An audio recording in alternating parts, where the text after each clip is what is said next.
The Franco-Prussian War was a conflict between the Second French Empire and the Northern German Confederation led by the Kingdom of Prussia, which, owing to the Germans' superior strength and numbers, quickly led to the capitulation of the French Empire and the capture of its emperor, Napoleon IA. The conflict culminated with the siege of Paris in the winter of 1871, in which the German troops invaded the French capital. Months later, the German states unified into a German empire, shifting the balance of power in Europe towards a now unified, powerful Germany. Britain, who mostly stayed out of it, of course kept a close eye on the conflict, and all the major newspapers, journals, and magazines reported at length on the course of the War of 1870 and on the prospects for the British in the changed Europe of 1871. Out of this national obsession with the conflict in Europe emerged a short story written by ex-soldier George Tompkins Chesney, The Battle of Dorking in 1871.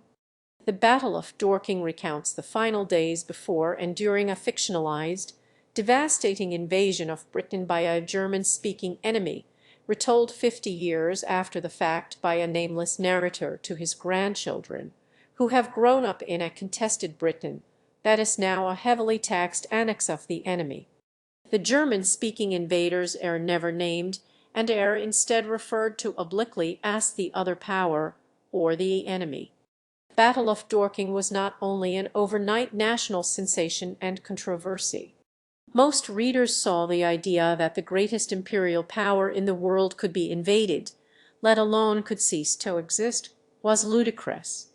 But for many, it was an indictment of nationalistic hubris. For even more, it was an outrage, unmerited judgment, and a betrayal of Great Britain. And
But Battle of Dorking would set off a trend of its own, one that literary historians would eventually call invasion literature, fiction that spoke to the taboo and the thrill of the obviously ludicrous idea that the sovereign empire of Britain could ever fall to a foreign power. But what if? Between 1871 and 1914, over 60 works of fiction for adult readers describing hypothetical invasions of Great Britain were published. During that time, British writer Bridgie Wells combined the popularity of invasion literature with a widespread interest in the idea of life on Mars to pioneer a whole new genre, one that has endured in popularity in some form ever since: the alien invasion. Here's an idea. Aliens in fiction are never just aliens, just as monsters in fiction are never just monsters. There is the literal function within the narrative, of course, But then there is that layer of metaphor of significance to the culture that the work is being presented to, a significance that may not even be obvious to either the author or the audience until some time later, if ever. So while I think it's not interesting to reduce a text to one allegory, it is important to be open to textual metaphor, especially where aliens come in, be they sympathetic, threatening, beyond comprehension, or total gibberish. Aliens as a narrative device can reflect a historically colonized people, be the innocence of childhood, they can be some sort of spiritual revelation, they can be a class oppressed by poverty or the ravages of poverty itself, or they can be dumb as rocks. Author and professor of English Frank McConnell describes Wells' Martians as what you fear most, what your culture and environment have taught you is the worst thing that could happen to you, the situation over which you would have the least degree of control. Wells was writing for an audience of Victorian Britons, whom he describes in the opening of the novel as secure in their empire over this earth. Wells was writing for an audience for whom the very idea that intelligent beings from another planet could be capable of launching an attack on the most powerful nation on earth was a most bizarre and outlandish notion. But the invasion narrative is a manifestation of different cultural anxieties in different eras. For instance, the original invasion of the body snatchers came at the height of the McCarthy era and is just one of many invasion narratives that were released during the beginning of the Cold War. However, when I say an alien is never just an alien, I do not mean that the alien is a one-to-one metaphor for something else, and that is a trap that a lot of people tend to fall into. Is that the terrorists? Yes and no, Dakota Fanning. Interpreting Animal Farm as a metaphor for totalitarian communism is great for your 8th grade English class, but metaphor is rarely that simple. Invasion narratives capture the ecosystem of the culture in which they were made, what that culture fears most. With that in mind, we are going to compare invasion narratives from two wildly different cultures, America in the 1990s and America in 2005. My lovely lady lumps, check it out. We re going to live on. We re going to survive. Today, we celebrate our Independence Day. Independence Day is a 1996 film directed by Roland Emmerich, starring Will Smith, Jeff Goldblum, and Bill Pullman, each playing characters experiencing different perspectives during an alien invasion, that of a soldier, a scientist, and the President of the United States, respectively. Over the course of the film, the invading alien horde wipes out most major cities on the planet, and all hope seems lost until the scientist devises a computer virus which, with the help of the soldier, he is able to upload into the mothership, disabling all subordinate ships. This enables the American military not only to destroy the local ship threatening them, but also to instruct the rest of the world on how to do the same. And the remnants of humanity celebrate. Didn't I promise you fireworks? Yeah. It is dumb as a bag of rocks, and it is one of my favorite movies. I love it. War of the Worlds is a 2005 film directed by Steven Spielberg, starring Tom Cruise. Get a hug. Using handshake. Kicking the teeth. The film follows Doc Worker and inadequate father Ray Furrier on the rare weekend when he has custody of his two children, in which an alien invasion happens and he tries to protect them. As their circumstances become increasingly desperate, they narrowly escape certain death several times, and eventually Ray is separated from his oldest child. The film concludes when all family members are reunited, and the aliens die from their lack of immunity to the planet's pathogens. It is a stone-cold bummer, and I also kind of love it. Despite taking place over a century after the novel takes place, the bones of Wells' story remain intact. The invasion is seen from the perspective of one character. It is more an episodic survival narrative than anything else. The tripods are fairly faithful. The narrator is tested by another character driven to madness whom he must kill in order to survive, and the invasion is stopped not by human ingenuity, but by a lack of immunity. They were undone, destroyed, after all of man's weapons and devices had failed, by the tiniest creatures that God and his wisdom put upon this earth. In this way, Spielberg's adaptation is perhaps the most faithful. But War of the Worlds isn't like, say, Les Miserables, where it's the same characters and basically the same story each time. War of the Worlds is not a classic story per os. It is more of a classic premise. And the characters themselves are totally different in each iteration. Spielberg himself has pointed out that adaptations of War of the Worlds tend to come about in times of cultural stress, with the two most well-known adaptations, besides the five version being Orson Welles' radio drama from 1938 and the film adaptation from 1953. And of course there was the original novel, a twist on a trend in invasion literature released during a period of growing international tension in Europe, where everyone kind of sensed that a great war was on the horizon.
So while the 1890s was technically a time of peace in the book, it was a peace squished between recent violence and the massive sense of tension growing throughout Europe. But War of the Worlds is also rayed as a biting critic of British imperialism, encouraging the reader to consider the world from the perspective of a people being invaded by colonizers. Wells states this explicitly in the first chapter of the novel. The Tasmanians, in spite of their human likeness, were entirely swept out of existence in a war of extermination waged by European immigrants in the space of 50 years. Are we such apostles of mercy as to complain if the Martians warred in the same spirit? I bring this up because the context in which War of the Worlds, the novel, became a success in the 1890s, and the context in which Independence Day became a success in the 1990s, are perhaps more analogous to each other than the 2005 adaptation. Both Independence Day and Wells' novel came about during times of relative peace and prosperity for the people living in the dominant world power of the day, and both preceded violent upheavals that would completely change those cultures forever. Of course, the huge difference between Independence Day and Wells' original War of the Worlds is that Wells encourages the reader to reflect on their own position as citizens of an imperial power built on the exploitation of other people. Independence Day. Not so much. Welcome to Earth.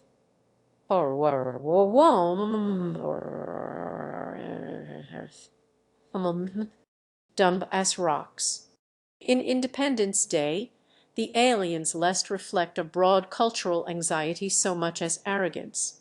Yes, this incomprehensible technological force is impressive, but it cannot withstand the might of American ingenuity and hegemony, a bizarre and outlandish notion. Peace. So what do the aliens in War of the Worlds reflect? Is that the terrorists? Well, kind of. The America of 1996 and the America of 2005 may as well exist in different dimensions. Here is 90s Batman. 7 million. Never leave the cave without it. And here is 2000's Batman. I swear to God. Swear to. The 90s had a very different, shall we say, mouth-feel. The white, middle-class, film-going public of 1996 didn't have much to worry about. Cold War over, economy's booming, every middle school dance is getting jiggy with a charming little ditty called the Macarena. And Hollywood is spending a lot of time in thought exercises of what affects disaster. We got tornadoes, we got volcanoes, we got sharks, we got asteroids, we got more asteroids. Just to destroy everything. It's fun. Here was an ecosystem in which we can release a movie like Mars Attacks, which was released the same year as Independence Day, and they could just blow up Congress willy-nilly and hey, it's funny. They blew up Congress. Americans were bored and disconnected from any kind of real social anxieties, and disaster movies were an effective outlet to get some quick, easy thrills and enjoy some blameless conflict. I am back. It's a funpocalypse. So compare this to the genuine, visceral terror we see in War of the Worlds. There isn't really any horror in seeing these symbols of American hegemony destroyed in the most complete and terrible way. Even now, it's not framed to be an uncomfortable thing to watch. In fact, it's kind of awesome. It's a still kind of awesome. Here was a film where little children stare upon the smoldering ruins of the only home they have ever known and say things like, "What happened, Mommy?" Here is a film in which tens of millions of people have died. And this man, whose family is missing, presumed dead, responds with, "No, sir." Just a little anxious to get up there and whoopee-tee ass, that's all. The 90s was a time in which it made narrative sense for aliens to ominously show up over major cities, and a lot of people air like, yeah, they come in peace. People dancing on top of the skyscraper like, whoa, it's the 90s. Did you catch Seinfeld last night? Aliens show up ominously, and our dingbat president doesn't even evacuate the cities. But it's okay, because he heroically plays a saxophone mean. He flees a plane, and he shoots the aliens, and America saves the day. I'm a combat pilot, Will. I belong in the air. And the film was dumb in ways that aren't immediately obvious, like the sheer amount of time people spend on the phone in this movie, but no one ever allows any time for information to be conveyed. This is the Secretary of Defense. Yes. Oh, Mr. President, there are aliens outside. Could you say that again? Aliens, sir. So playing on this idea of movie monsters, and invading aliens in particular, embodying cultural anxieties, why is the tone of the invasion narrative so different in 2005 as it is from 1996? Well, this is another entry into my ongoing series called Ignoring the Seriousness of the Massive Loss of Life and the Scar to the National Psyche, another pop culture casualty of the most destructive act of terrorism in modern history, at least for our time, the disaster movie. Gone were the days of goofy action movies like Independence Day and Godzilla and Wild West. No more disaster movies for these jaded masses. The few stragglers that were in production before 9/11 and crept in after were released, ignored, and forgotten just as quickly. According to the Los Angeles Times in 2002, the public appetite for plots involving disasters and terrorism has vanished. Obviously, this did not stick, but for a while filmmakers did not know how to approach mass destruction in film, so they just didn't. When big destructive action movies did eventually begin to edge their way back into theaters, things were different. A movie like Independence Day no longer makes sense in a post-9/11 world in which audiences have actually lived through watching the destruction of familiar landmarks and mass casualties on live television. So Spielberg wants to create an invasion narrative that works in a post-9/11 world. But there's a problem, see. War of the Worlds is, in many ways, a response to, if not refutation of, Independence Day. This evolves into this evolves into this, and this. My favorite subtle dig. One of the biggest differences is the focus on what is being destroyed, what is at stake. In Independence Day, it is landmarks, buildings, cities, etc. In the War of the Worlds, there is much more focus on the loss of human life. The closest thing we get to big landmark destruction is the Bayonne Bridge. The horror comes not from mass destruction of landmarks and buildings, but from individuals. We see their faces as they are zapped out of existence. We see crowds as they are vaporized en masse. Roland's extermination is one of symbols, Spielberg's, of human life. The most obvious refutation of Independence Day is the tone, which turns big, optimistic 90s bombast into a low-saturation death march, where, as with all of Roland's movies, the fall of civilization brings people together. In War of the Worlds, the fall of civilization turns people into self-serving animals, which becomes a problem with the film in and of itself. We'll get to that. But at the same time, Independence Day as a film codified a lot of generic staples in shorthand, which War of the Worlds certainly borrows. For instance, there's this, followed then by the powering up sounds of the primary weapon. And, of course, there is the design of the invaders. This is not to imply that the Independence Day aliens are the most original design ever. Again, they read basically just Roswell aliens, only a little, gooier, in part because it's implied in Independence Day that the Roswell aliens inspired our pop cultural ideas of what aliens look like. But in War of the Worlds, there's no in-universe reason like that for them to look the way that they do, only the real-world context of coming out after Independence Day, and of Independence Day setting a standard. So they end up looking pretty identical. Only aguous these gives have mouths, so they can go blah. The aliens themselves also show up a little too late in the film to be anything really unfamiliar looking. This is a balancing act in any visual medium when you have a non-human creature. The more alien they look, the more time the audience has to spend getting used to them. In War of the Worlds, they don't show up until Act 3, so they pretty much have to look like what our preconceived idea of an alien will look like, or it's just gonna be confusing. But this comes after an hour of the sheer, unadulterated, terrifying, eldritch horror that is the tripods. Tripod wearing. You spend hours building this up, and then we get this. Tripod wearing. A scene which is the second scene in a row, which is a cut-right ripoff from the raptor scene from Jurassic Park. Tripod wearing. Now let's do this scene again, but worse. Raptor growling. I personally would rather not have seen the aliens. Maybe have a hand at the end of the movie, but that's it. But showing them at all also contradicts the greater horror slant that War of the Worlds is going for.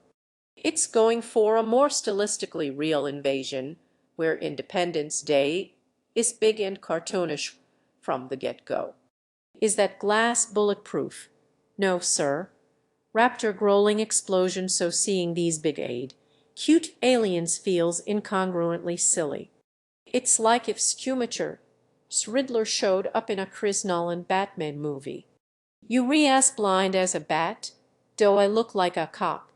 Gunshots, but we saw him in Independence Day, so it you is we gotta do it here, too.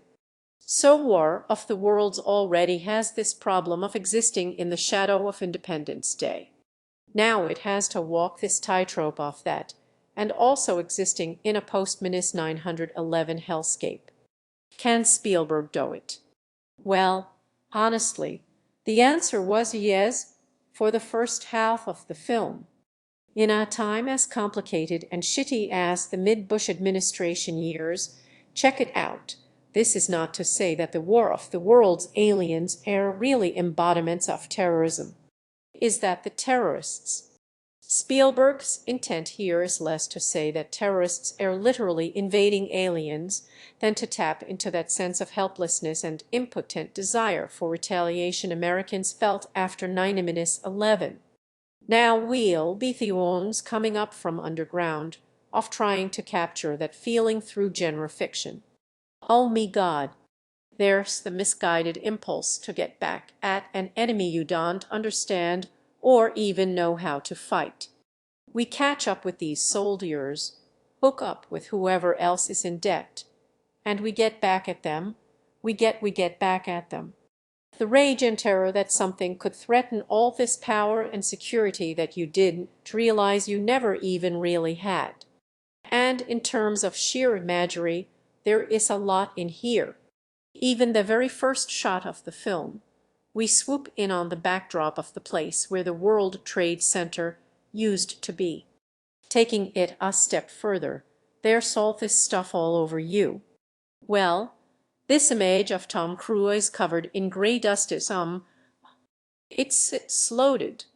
The top floors collapsed down, I saw it blow, and then ran like hell, thank God.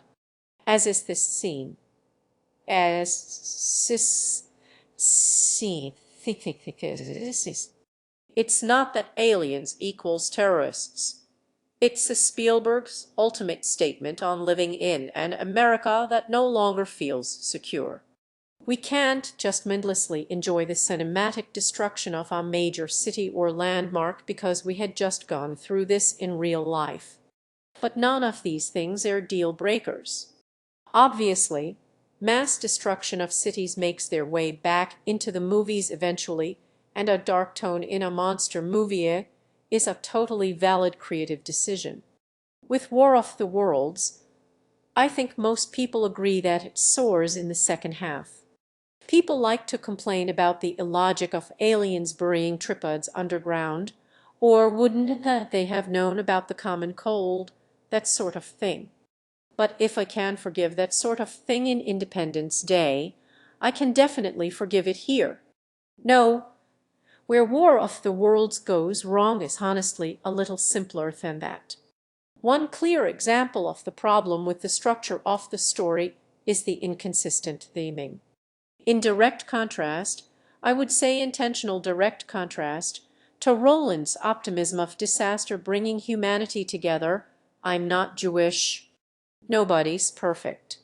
Here, disaster turns humans into animals. Now listen, put down the gun.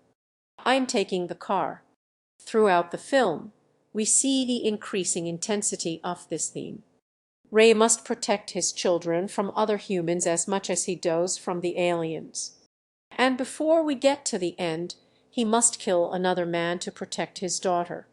I can't let my daughter die because of you. But then we work together when the plot needs us to.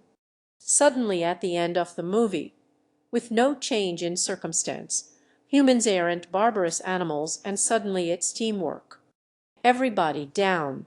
So, are humans monsters or aren't they? So, War of the Worlds is about this Ongai's relationship to his children and how that is tested by apocalyptic alien invasion. This is relevant because the aliens are, at the emotional core of the film, what tests the strength of the family unit. Ray, the inadequate father, is forced for the first time in his life to take responsibility for his family. Can he do it? Uriana Shoal. I hate coming here. It's a solid conceit and firm grounding for a screenplay. And for the first half of the film, it executes this fairly well. But, it kind of looks like the screenplay didn't have an answer to that question. Just look at that ending. Hey, Dad. And no, I don't mean how the aliens are defeated. Although I'm not a stickler for faithful adaptations, that is not the problem here. The resolution for the characters is the problem. Unlike Roland's trademark cast of thousands, War of the Worlds features a cast of 4. Well, I take that back. You have the two A-listers, Owen Thiskid and Tim Robbins, whose introduction brings the film's momentum to a screeching halt from which it never recovers. This movie did not need humanity to save the day. It needed a satisfactory arc for these 3 characters we spend the entire movie with. And that, and not how the aliens are defeated, is the core of this narrative. And it's kind of a hot mess. For instance, Rachel. Dear Rachel. Hey, she said she could get it. She said she could get it. It's a Scott roller. Mom clearly thinks she's incapable. Dad says she can get it. She said she could get it. And it's almost like resetting up a character arc here. Like Rachel's gonna realize that she could indeed get it, even though mom and therapists coddle her to the point of being a complete deer in the head. Nope. Turns out Rachel can't get the bag. A realistic kid and well-rounded character in the first half, she's relegated to little more than a MacGuffin in Act 2, and basically just a doe-aid trauma figurine in what passes for Act 3 in this movie, which is kind of a problem for the second biggest character in your movie. And here's the one spot where Independence Day is the superior film. Despite having the trademark Roland Emmerich cast of thousands, all of the character arcs are complete, and they work. They re-silly, but they are complete. Roland manages to give all of them a starting point and a culminating moment. President Clint Moore is faced with a country beginning to doubt his adequacy. They elected a warrior and they got a wimp. But through a series of trial and error, including the use of nuclear weapons, may our children forgive us. Oopsie daisy. He self-actualizes by firing his Secretary of Defense, and he becomes the warrior the country needed. Literally. Eagle 1. Fox 3. Captain Hiller aspires to fly the space shuttle, a privilege which he is repeatedly denied. But after a series of conflicts and flying around a lot, he arguably becomes the most qualified person on the planet to fly the alien shuttle. I've been waiting for this me whole life. And David starts with his father and his ex-wife berating him for being a lazy genius. So tell me something. Are you so smart? How come you spent 8 years in MIT to become a cable repairman? But in the end, not only does he rise above his inadequacy, his genius literally saves the world. You know how I'm always trying to save the planet. Here's me chance. There are 3 separate and distinguishable arcs here, and they are all set up really well, so the audience is very clear about who's accomplishing what, based on whose skill set by the time Act 3 rolls around, and we need to see those skills in action. Hell, even the Randy Quaid subplot, which seems genuinely pointless for most of the film, ends up being one of the most important elements in the movie. His motivation by way of his kids, why he's drunk all the time. Oh yeah, Seems years back our boy here was kidnapped by aliens, did all kind of experiments on him and such. Tell him about it. Russ.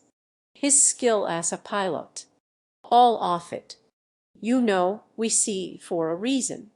So when it culminates, so when culminate, all right, you alien a shoals. Oh yeah, sure. Oh boys, I am back. We, War of the Worlds, for all its masterful tension building, beautiful cinematography, genius sound design, and pretty good first half of a screenplay, does not have the same level of build-up and payoff as Independence Day. If you compare the three main character arcs in Independence Day, each cheesy but complete in its own little world, to the one protagonist character arc in War of the Worlds, what is Ray's culminating moment?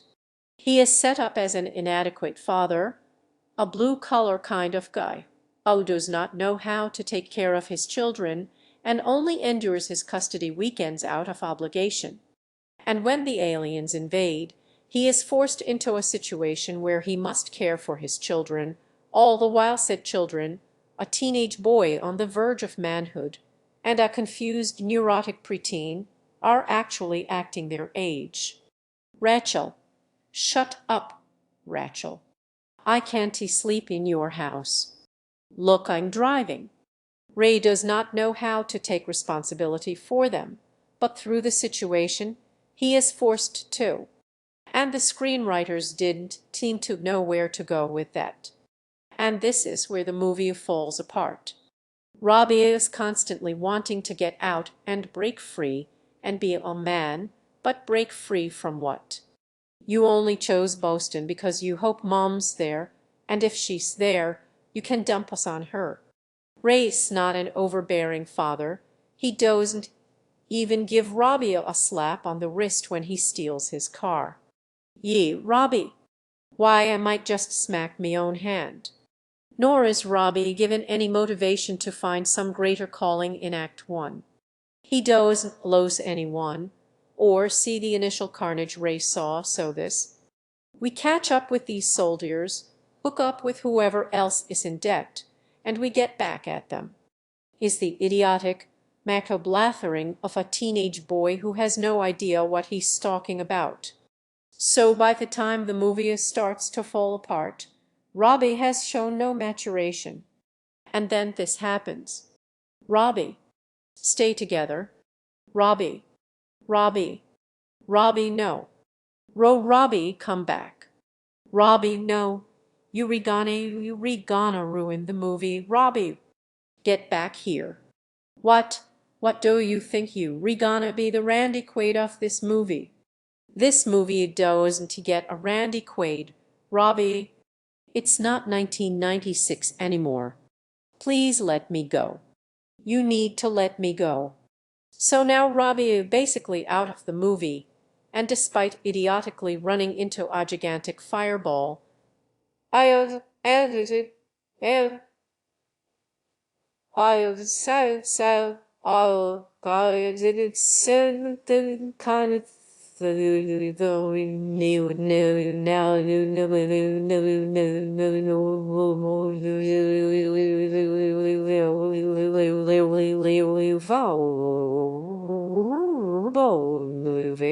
five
Don't worry.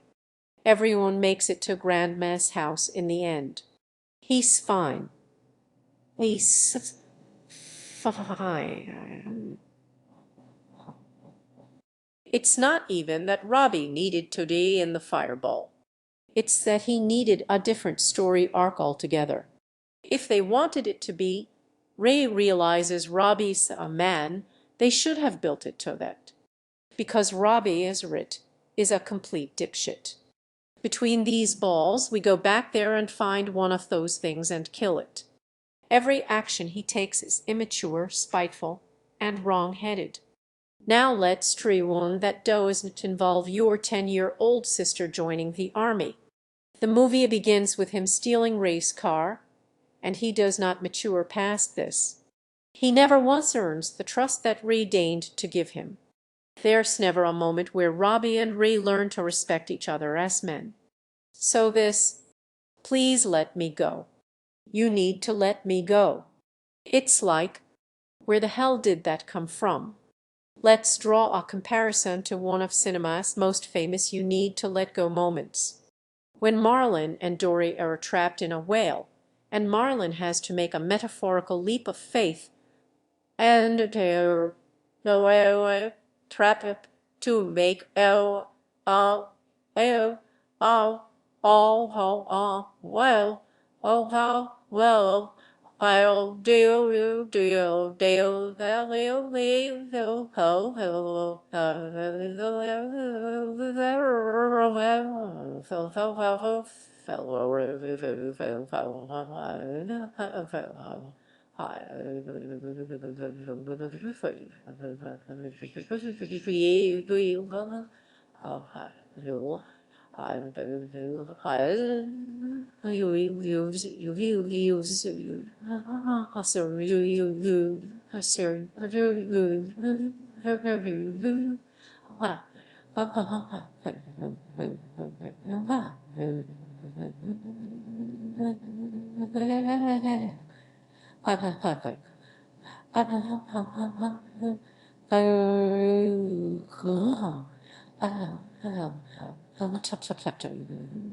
He says it's time to let go. Everything's gonna be all right. This is a culminating moment for Marlin's character. Marlin is an overprotective father. He's overbearing. He's overcompensating.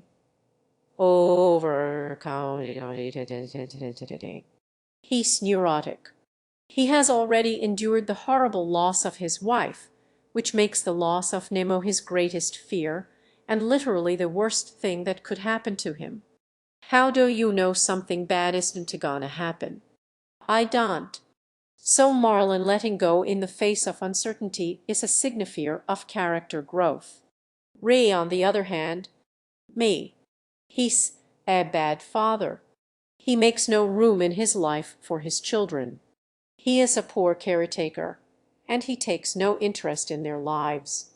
I'm allergic to peanut butter. Since when? Birth. So what sense does it make for this to be any kind of culminating moment? It's a kid who's trying to break free from a dad who was never really there for him in the first place. And Ray is eventually like, okay, do whatever you want. Yes, I see that the movie is trying to push, that it's building up, that this is Robbie crossing into manhood and Ray learning to respect him as a man. But this does not work, given how obviously wrong-headed his moves to be a man have been and continue to be. Please let me go. You need to let me go. Nope. If we need balls, we go back there and find one of those things and kill it. So it's at this point in the narrative that we trade in Robbie for Tim Robbins and spend the next 40 minutes in a basement. Then, this fortitude, there,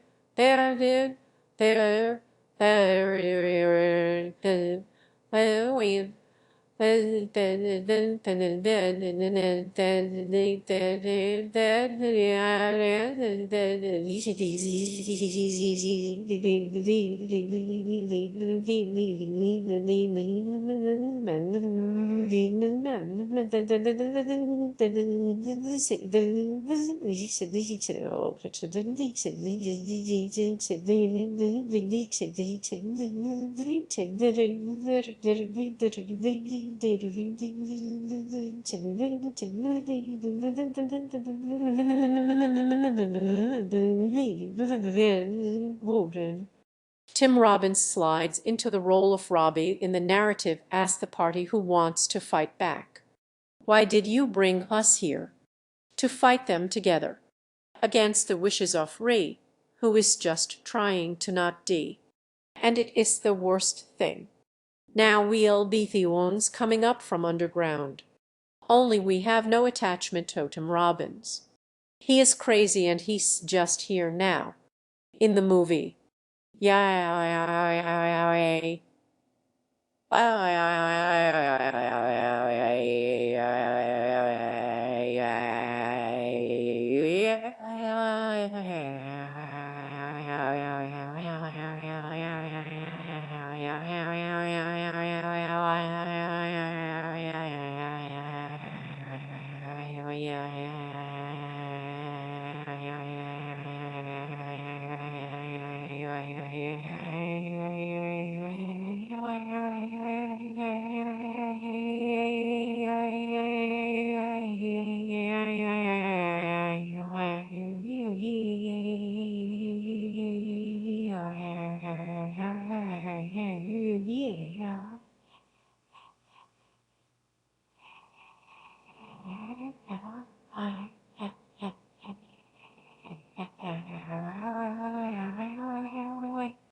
So rather than making it a story about how Robbie and Ray reconcile these two approaches to, alien invasion, all the while trying to keep the helpless girl child safe from the barbarousness of humanity, we get Tim Robbins. We rewrite under their feet, right here, under their feet. So pretty much no matter what happens after Robbie leaves the narrative, at least if he does consequence-free come back, which is what happens, it not going to be satisfying to the audience as a story, because the payoff does not work, either logically, thematically, emotionally, with what was built up.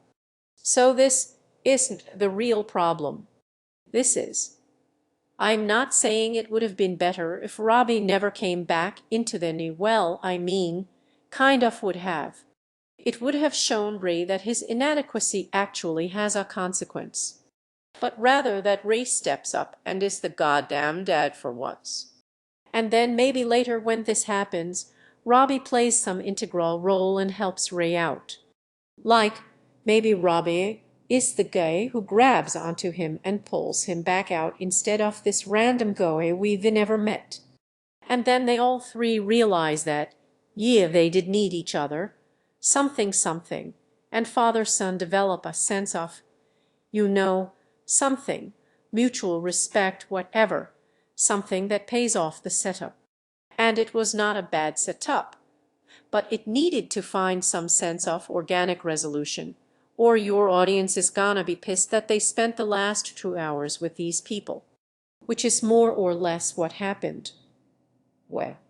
The problem of invasion narratives in general is that they are really difficult to resolve in ways that aren't just transparently unrealistic. But moreover, especially for American-made films, revenge is often a key element. Especially often American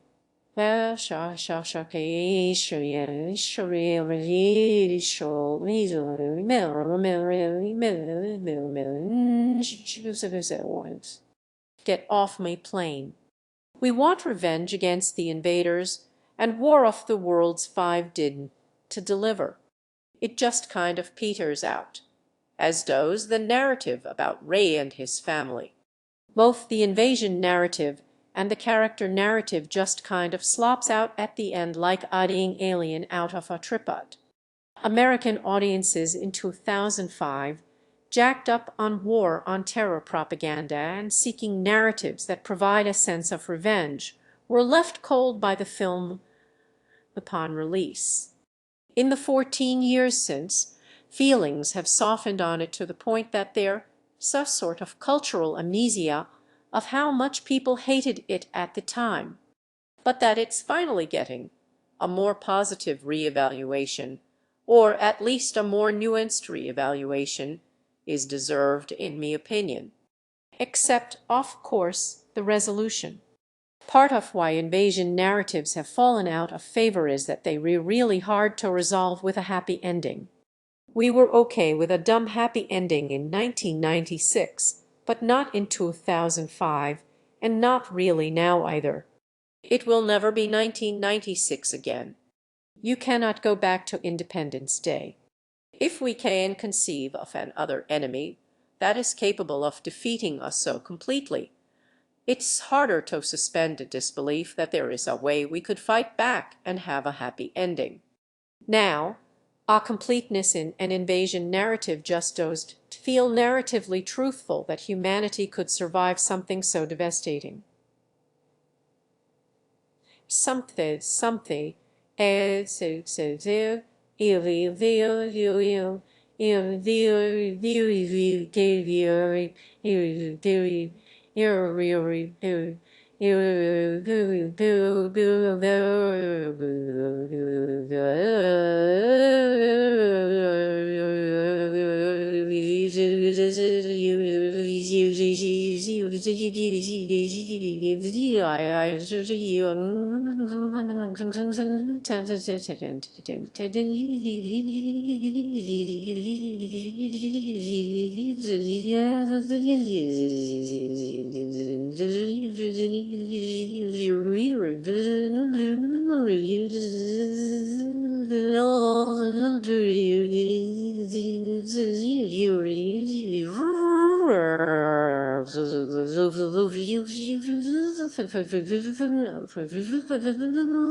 And it's not that invasion narratives are gone, but nowadays they tend to be secondary to the main conflicts. In movies like Avengers, Transformers, or even Man of Steel, the invasion only happens in the third act, and all of these movies involve superpowered beings or giant anthropomorphic robots protecting the Earth, not normal humans as in Independence Day or War of the Worlds. Moreover, the villains in these films are not like locusts. They like locusts. They moving from planet to planet. They are not intellects vast and cool and unsympathetic. Intellects vast and cool and unsympathetic. They are, in effect, despite technically being aliens, human. Their motivations are clear and completely understandable to the audience. Movies with more straightforward alien invasions, as seen in films like Edge of Tomorrow, tend to be commercial failures. Now audiences want a twist, and the ones you do see tend to be low-budget suspense thrillers that have more in common with the horror genre and character studies than action sci-fi. Films like A Quiet Place and 10 Cloverfield Lane, for instance. So the alien invasion motive is not gone, but it's nothing like War of the Worlds or Independence Day. As filmgoers, we aren't really interested in villains we can't understand anymore. Part of that may be because we've culturally stared down an event that we were unprepared for and incapable of adequately resolving, in part because comprehending it would mean facing our own societal evil. So, an incomprehensible villain. Mass audiences just aren't really interested in that anymore. And in the year of our Lord, 2019, I can think of a number of reasons why that might be. That's what I call a close encounter. Ding-odding, odding, odding, odding, odding, odding, a living in law. I sure do sit in a lot of traffic, so I get most of my reading done with our good friends at Audible. With Audible, you get access to an unbeatable selection of audiobooks, including bestsellers, motivation, mystery, thrillers, memoirs, and more. Audible members can choose 3 titles every month on audiobook and 2 Audible originals. Orson Welles' original radio drama from the 1930s, which I used a very small amount of in this episode, is on Audible. There, saw War of the Worlds musical. That's an Audible original, so you get that on top of your free Audible credit. How could you say no? Listen on any device, anytime, anywhere, and you'll also enjoy easy audiobook exchanges, rollover credits, and an audiobook library you keep forever, even if you cancel. It started with a 30-day trial when you go to audible.com/Lindsay Ellis or text Lindsay Ellis to 500 500 and listen for a change.